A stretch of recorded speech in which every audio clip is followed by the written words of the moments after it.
കോൺഗ്രസോ UDF അല്ല, CPMന്റെ party സമ്മേളനത്തിലെ പ്രവർത്തന റിപ്പോർട്ടിലാണ്. ഈ രാജ്യത്തൊരു തുരുത്തു മാത്രമായി അവശേഷിക്കുന്ന കേരളത്തിലെ ഭരണം പോയാൽ CPM വട്ടപൂജ്യമാകും രാജ്യത്ത്. ബംഗാളിൽ സംഭവിച്ചതുപോലെ ഒരിക്കലും തിരിച്ചു വരാൻ കഴിയാതെ ഒരു സീറ്റ് പോലും ഇല്ലാതെ കേരളത്തിലും മാറും എന്നുള്ളതിന്റെ ആശങ്കയാണ് ഈ സംസ്ഥാന സമ്മേളനത്തിൽ പാർട്ടി പങ്കുവച്ചത്. CPMന്റെയും മുഖ്യമന്ത്രി പിണറായി വിജയന്റെയും സംഘപരിവാർ പ്രീണനത്തിൽ മനംമടുത്ത പാർട്ടി പ്രവർത്തകരാണ് ഇപ്പോൾ BJPയിലേക്ക് അടപടലം മാറിക്കൊണ്ടിരിക്കുന്നത് എന്ന് പാർട്ടി തന്നെ പറഞ്ഞിരിക്കുന്നത് എന്നാണ് KPCC അധ്യക്ഷൻ സുധാകരൻ വ്യക്തമാക്കിയത്. പാർട്ടി വോട്ട് BJPക്ക് മറയുന്നു എന്ന് സംസ്ഥാന സമ്മേളനത്തിലെ പ്രവർത്തന റിപ്പോർട്ട് അതീവ ഗുരുതരം തന്നെയാണ്. BJPയുമായുള്ള പിണറായി വിജയന്റെയും പാർട്ടിയുടെയും ഒളിഞ്ഞും തെളിഞ്ഞുമുള്ള ഈ ബന്ധം പാർട്ടി അണികളിൽ ഉണ്ടാക്കിയ അണപൊട്ടിയ രോഷമാണ് CPM പ്രവർത്തകർ BJPയിലേക്ക് ഒഴുകാനുള്ള സാഹചര്യം ഉണ്ടാക്കിയിരിക്കുന്നത്. BJPയുമായി ഒത്തുതീർപ്പുണ്ടാക്കി മുന്നോട്ട് പോകുന്നതിനേക്കാൾ ഭേദമല്ലേ ആ പാർട്ടിയിലേക്ക് തന്നെ പോകുന്നതെന്ന് പാർട്ടി പ്രവർത്തകർ ചിന്തിച്ചാൽ അവരെ കുറ്റപ്പെടുത്താനാകില്ല. വർഗീയ കാർഡിറക്കിയുള്ള പിണറായി വിജയന്റെ രാഷ്ട്രീയ പ്രവർത്തനത്തോടും പ്രവർത്തകരിൽ വലിയ പ്രതിഷേധമുണ്ട്. ഒരു നിലപാടില്ലാത്ത രാഷ്ട്രീയമാണ് CPMന്റേത്. ഒരു തെരഞ്ഞെടുപ്പിൽ ന്യൂനപക്ഷ കാർഡിറക്കിയാൽ അടുത്ത തെരഞ്ഞെടുപ്പിൽ ഭൂരിപക്ഷ കാർഡിറക്കുകയാണ്.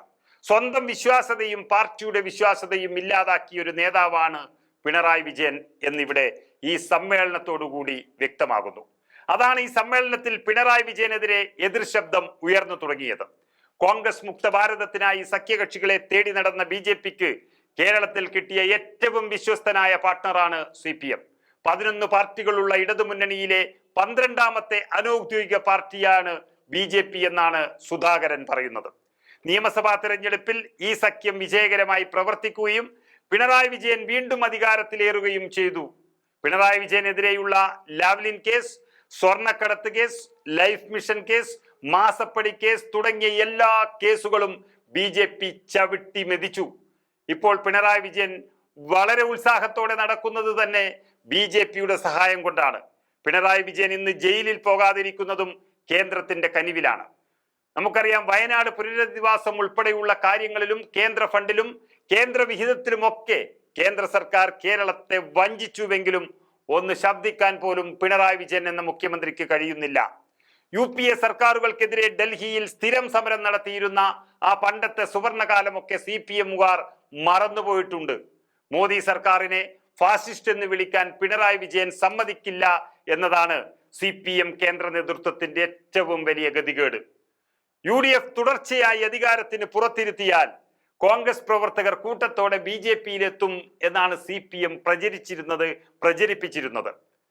പക്ഷെ അധികാരത്തിന് പുറത്തിരുന്നിട്ടും കോൺഗ്രസിലെ കൊള്ളാവുന്ന ഒരു നേതാവിനെയും BJPക്ക് അടർത്തിയെടുക്കാൻ കഴിഞ്ഞിട്ടില്ല.